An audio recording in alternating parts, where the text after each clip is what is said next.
Días atrás, Agustín Barletti presentó, escuchá bien, Nati, El hambre del dragón, el plan de China para comerse el mundo. Esto fue en la Feria del Libro, a sala llena, por supuesto. Y ahora vamos a conocer detalles de este libro. Siempre es un buen momento para una lectura, y más un libro de esta calidad. Vamos a hablar con el periodista, escritor, abogado y doctor en Derecho Constitucional, graduado en la Sorbona en París. Agustín Barletti, bienvenido a Duplex. Aquí te saludan Franco Valoriani y Natalia Marinelli. ¿Cómo va? Buenas tardes. Franco, Natalia, buenas tardes. Hola Agustín, qué placer poder saludarte realmente, además cuando alguien que tiene tanto título medio que uno dice qué cabeza maravillosa, ¿no? Que además puede escribir las cosas que has escrito, que ha sido galardonado en tantas otras oportunidades y además presentando este libro ahora. Me llama muchísimo la atención y me da un poco de miedo este libro, El hambre del dragón, no por el libro en sí, sino por lo que trae adentro, por todo lo que has investigado. ¿Nos contás un poquito de qué se trata todo esto?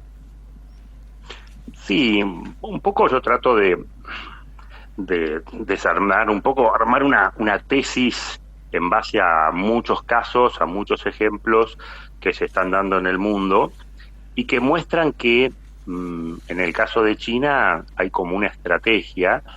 Estamos hablando de un país que tiene 5.000 años de historia sobre sus espaldas, que tiene un destino de grandeza que para mí fue abortado en el momento en que eligieron un sistema de gobierno que está probado que no ha tenido mucha suerte o no ha funcionado muy bien en otros casos, como es el caso del comunismo, y que está tratando, ¿no?, con todas las herramientas lícitas y algunas no tanto, de ganar la hegemonía a nivel mundial, ¿no?, de disputarle la hegemonía a Estados Unidos y que el fin último de la República Popular China es que el día de mañana no se tome cualquier decisión que se tome en cualquier país del mundo, se haga siempre y cuando teniendo en cuenta los intereses de China. Y para eso, la verdad que están trabajando a billetera abierta, se transformaron en prestamistas de emergencia, sobre todo para países que no tienen tanto acceso al crédito de los organismos multilaterales, y a diferencia de, el préstamo que hace el Fondo Monetario Internacional, que presta plata pero que quiere cobrar, y que para cobrar a veces nos da algunas recetas que a nosotros no nos gustan tanto, ¿no?, como ajuste en el Estado. El caso de China es diferente. China presta plata pero no tiene el interés de cobrar, no quiere cobrar, quiere de alguna manera después influir sobre el país deudor, ¿no? Como para que tome determinadas acciones, para que tome determinadas decisiones, y eso se está viendo en todos lados. Y a nosotros eso como que nos hace falta. Lo habíamos escuchado a Alberto Fernández hablando en algún momento del swap y de todo lo que se estaba haciendo con China, y cuando pensamos un poco más atrás, creo que fue en el año 2018 cuando se instaló en la Patagonia esta planta china, que además no se puede acceder a ella, que nadie sabe lo que pasa ahí adentro, que está todo como cerrado bajo 7 llaves. Sí, totalmente. Hace poco lo escuchamos al presidente decir que, pobre, los cordobeses estaban furiosos, diciendo que Córdoba, que tenemos que hacer algo para que Córdoba forme parte de la Argentina, como que forma... Bueno, y resulta que no, hay que avisarle al presidente que tenemos 200 hectáreas en Argentina que no forman parte de Argentina, que son esas 200 hectáreas que le hemos dado en el año 2018, en el año 2014, le hemos dado a China, por 50 años, renovables.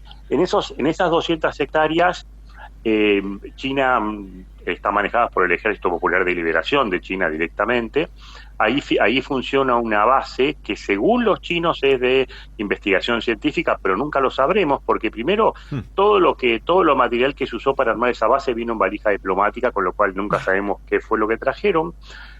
Tienen impuestos, exención de impuestos de todo, hasta el IVA en esa zona. Tienen 100 kilómetros a la redonda de interdicción de cualquier frecuencia radiofónica de cualquier tipo. Después nosotros como argentinos, si queremos ir a visitar esa base a ver lo que está pasando, hay que pedir permiso por escrito con 3 meses de anticipación y nos dejan estar 1 hora. Y cuando todo el personal que está ahí es chino y se rige por la ley laboral china, aún estando en territorio argentino, cosa que es delito, ¿no? Y después hemos renunciado a todo tipo de jurisdicción soberana en cuanto a que cualquier conflicto que se presente no lo dirimen los tribunales argentinos.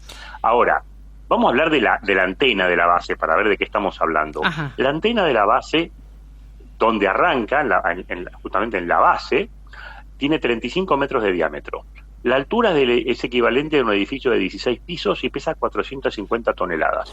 Desde ahí, China puede controlar absolutamente todo. Yo digo que si los astronautas que están en la estación espacial, cuando van al baño hacen duro o blando, lo saben los chinos con la antena esa. Claro, o sea, no hay manera de que se les escape nada. Todo lo que está en el hemisferio sur, todo lo que pase por el hemisferio sur, pueden captar todas las comunicaciones de todos los satélites, aún las encriptadas. Así que bueno, realmente ahí sí tenemos una parte que además esa base está a 100 kilómetros de Vaca Muerta, ¿no? Claro, claro. Por donde lo veas es un lugar estratégico. Está cerca de donde están ustedes, tampoco está muy lejos. No está muy lejos, pero Es además lo que tenemos tampoco está muy lejos, lo que tiene que ver con nuestra fauna itícola, que ya sabemos que son ciudades flotantes las que vienen y arrasan con todo, ¿no? Además no respetan ni siquiera lo que tiene que ver con los metros o con los kilómetros que tienen que respetar. No, ahí ya que hablábamos recién del espacio, ¿no? Uh-huh. Dicen que hay 2 puntos en el planeta Tierra que se pueden divisar desde la estación espacial, los astronautas que están a 400 kilómetros, ¿no? De arriba en la Tierra, orbitando, pueden ver 2 puntos en la Tierra. Uno es Las Vegas, que está en el medio del desierto, todas las luces, los casinos, todo se ve perfecto. La otra es nuestra milla 200, porque hay tal cantidad de poteros, que son los buques de pesca que pescan el calamar y que tienen lámparas muy fuertes contra el agua para atraer los calamares, que se ve desde el espacio. Entonces, ¿cómo trabajan ellos?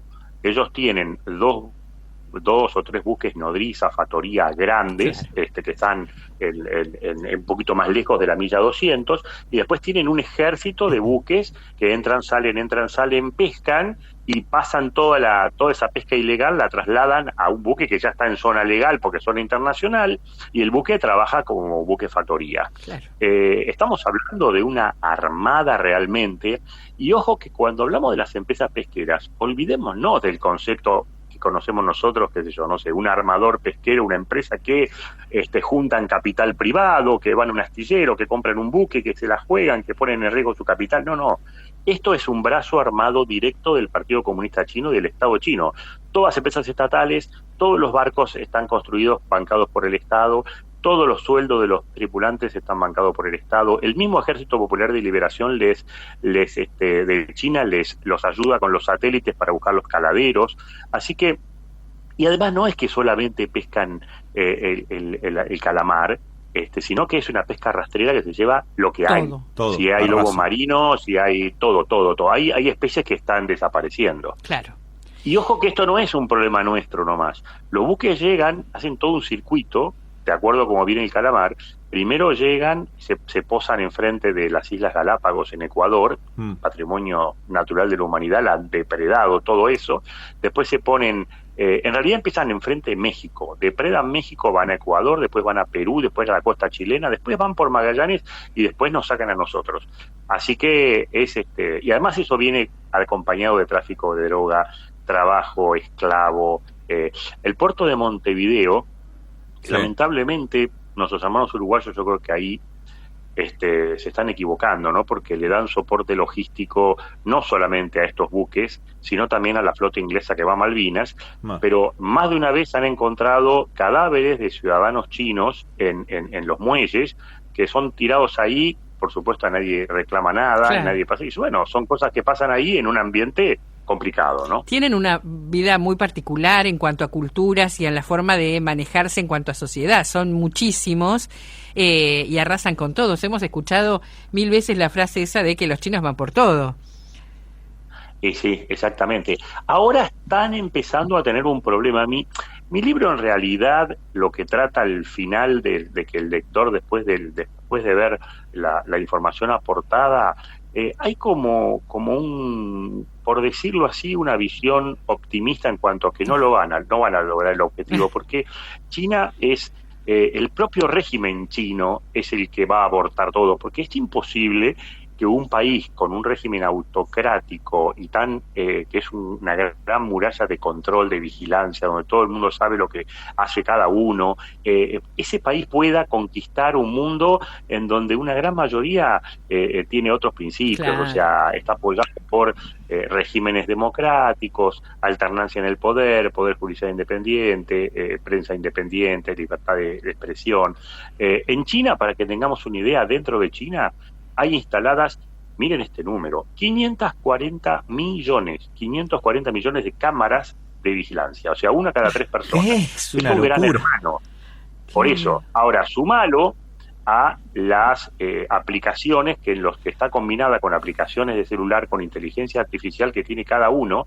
Allá, por ejemplo, allá no existe el Facebook, está el WeChat, que es un Facebook para ellos, el TikTok y el Zoom, que también son armas muy complicadas, porque a través del Zoom y el TikTok, China sabe todo lo que nosotros estamos haciendo, pensando, consumiendo, dejando de hacer, pero ellos adentro de China no lo tienen, solamente lo usan, tienen un TikTok muy restringido para hablar de historia del Partido Comunista, de las bondades de Xi Jinping, pero nada más. Claro. No lo pueden usar. Entonces, hubo un caso hace poco de un periodista que quiso hacer la prueba, que fue a una ciudad en el interior, que es donde hay una fuerte violación a los derechos humanos, y fue a ver ahí, lo llevaron al hotel, le dijeron, usted del hotel no puede salir, y él se la jugó y salió. Estuvo 7 minutos en la calle. En 7 minutos lo ubicaron con las cámaras, lo fueron a buscar y se lo llevaron de vuelta al hotel. O sea, ¿por qué? Porque está todo controlado, ¿no? Claro. En China. Entonces, ¿qué está pasando? Los propios chinos se están dando cuenta de esto y muchos están yendo de China. Hay muchos exiliados de China. ¿Cómo hace China para controlar a los exiliados? Pues muy fácil. Existen en el mundo, se calcula, unas 150 comisarías clandestinas de China que sirven ¿para qué? Para ir a ubicar a los exiliados, sobre todo los que hablan mal del régimen de China, los llevan de las pestañas ahí a la estación, los sientan y le dicen, tu mamá tiene una casa que se la vamos a sacar, tu hermana tiene una beca que está en la Universidad de Shanghái, se la vamos a sacar, ¿verdad? O volvés o le va a pasar todo esto a tu familia. Y es cómico que el ministro de Seguridad de China el año pasado salió a decir, miren las bondades de nuestro gobierno, que hemos logrado que 210.000 chinos que se fueron vuelvan a China. Así cualquiera también los trae, ¿no? Pero, entonces, ¿qué está pasando?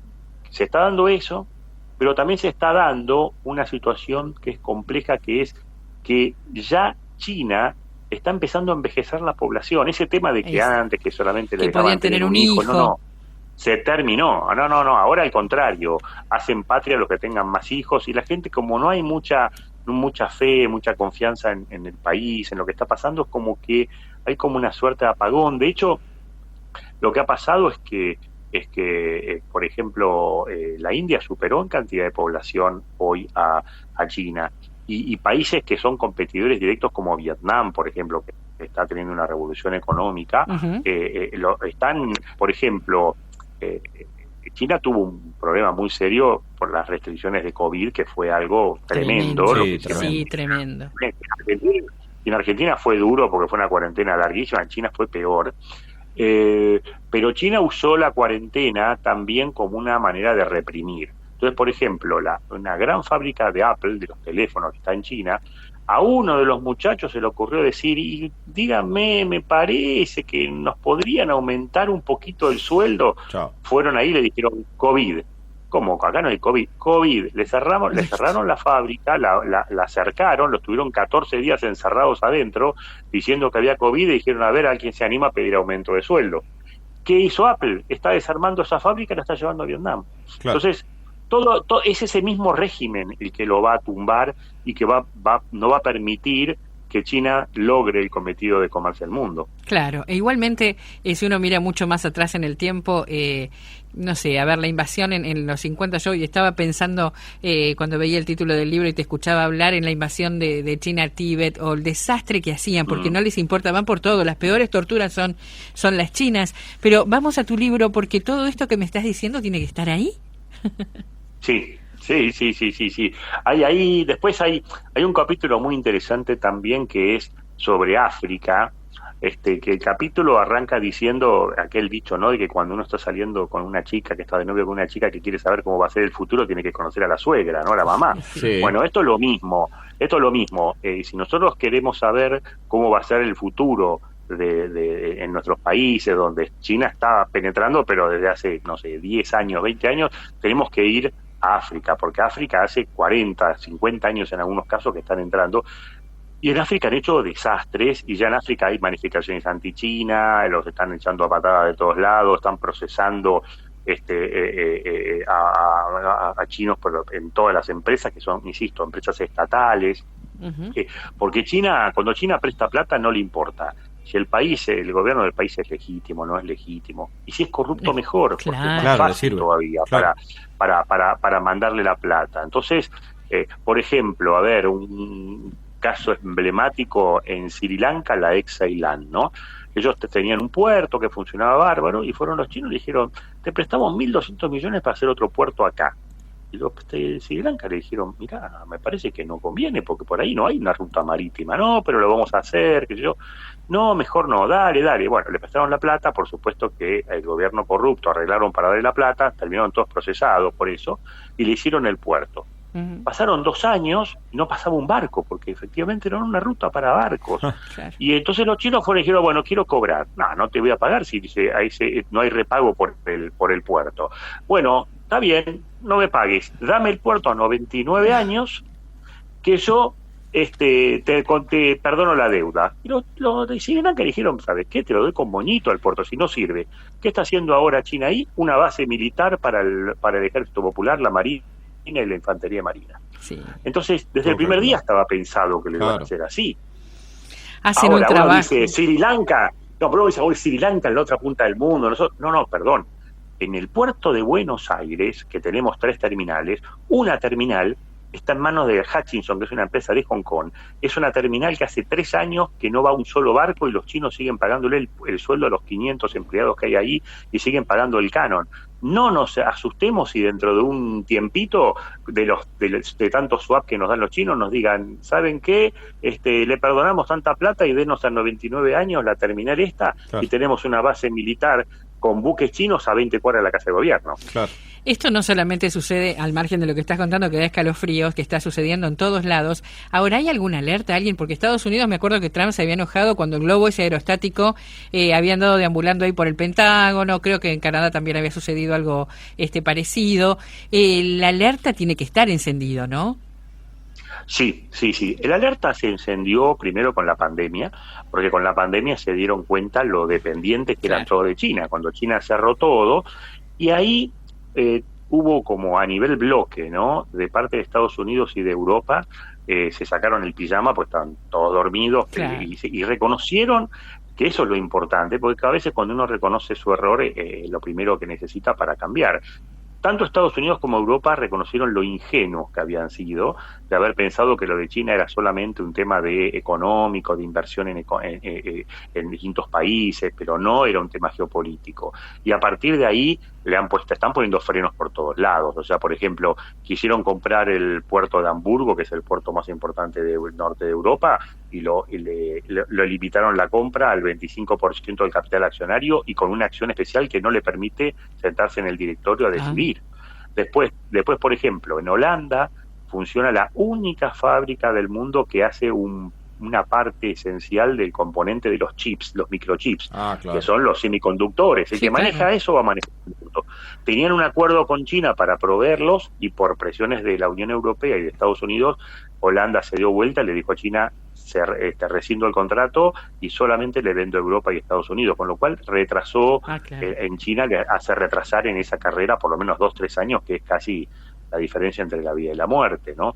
Y después ellos en la zona de Xinjiang, que es una zona alejada de China, viven 12 millones de uigures que son una minoría musulmana que no se identifica ni con la etnia china, y además son religiosos, son musulmanes, y como el Partido Comunista prohíbe el ejercicio de la religión, han tenido una represión tremenda. Los mandan a, entre comillas, campos de reeducación, que son campos de concentración, donde quieren lavarle la cabeza para mostrarles que dejen de ser musulmanes, que dejen de creer en Mahoma, en Alá, y que tienen que creer en las verdades del Partido Comunista Chino y Mao y todas esas cosas. Bueno, es tremendo. Entonces hubo violaciones tremendas de los derechos humanos, y toda esa zona que produce mucho algodón, hubo empresas importantes, como por ejemplo el caso de Zara, el caso de varias empresas que han prohibido la compra de todos los productos que vengan de esa zona por ser hechas con trabajo esclavo. Pues todo eso son como sanciones económicas que indirectamente va recibiendo China y que la van lastimando, ¿no? Claro, le van cerrando un poco las puertas. La verdad que es escalofriante, pero bueno, como decíamos al principio, con el tema, bueno, en nuestro país con el tema del swap y como pasa en otros lugares que necesitan ese dinero y que es más práctico pedírselo a ellos que al FMI, por ejemplo, o más fácil de conseguir. Total, después que se arreglen o nos arreglemos todos, ¿no? Agustín, la verdad que me encanta haber conversado con vos, que nos cuentes todo esto. Me voy ya a comprar el libro, ¿eh? Y ya nos vamos a comprar el libro porque me parece que es algo como el manual que tenemos que tener al lado de la mesa, en la mesita de luz. Un placer haberte escuchado. Muchas gracias, y Franco. Sí, no, que nos diga cómo conseguir el libro, claro. Plataformas, librerías. Hoy el libro se puede, durante un tiempito más, se va a poder bajar sin cargo desde bajalibros.com. Ahí está. En la versión digital. Después, en la versión papel, es la editorial de Los Cuatro Vientos que la editó, o sea que en la misma editorial uno puede entrar y lo mandan a la casa, pero además ya está distribuido en las principales cadenas de librerías del país. Perfecto. Agustín, muchas gracias. Por favor, a ustedes. Gracias. Hasta ahí entonces la palabra de Agustín Barletti, quien es periodista, escritor, abogado, doctor en Derecho Constitucional, graduado en la Sorbona en París, hablando un poco sobre, bueno, este nuevo libro, ¿no? Tremendo, El hambre del dragón, el plan de China para comerse el mundo, y bueno, y un panorama tremendo, ¿no?, que planteaba Agustín. No sé, mientras hablaba y describía todo, yo decía, ¿cómo pararlo, no? Por eso le pregunté si había alguna estrategia. Creo que el problema más grande son los países emergentes, ¿no? O el problema que nosotros, tienen esa necesidad. Sin dudas. No quería ser tan... Sí, pero es así. Dale, da con todas las características sinceridad, para eso. Claro. Ni más ni menos. Bueno, habrá que comprar el libro y... Tremendo, y o hasta pensarlo, descargarlo, ¿no? gratis, en Bajalibros. No te queda mucho tiempo, así que apúrate para hacerlo.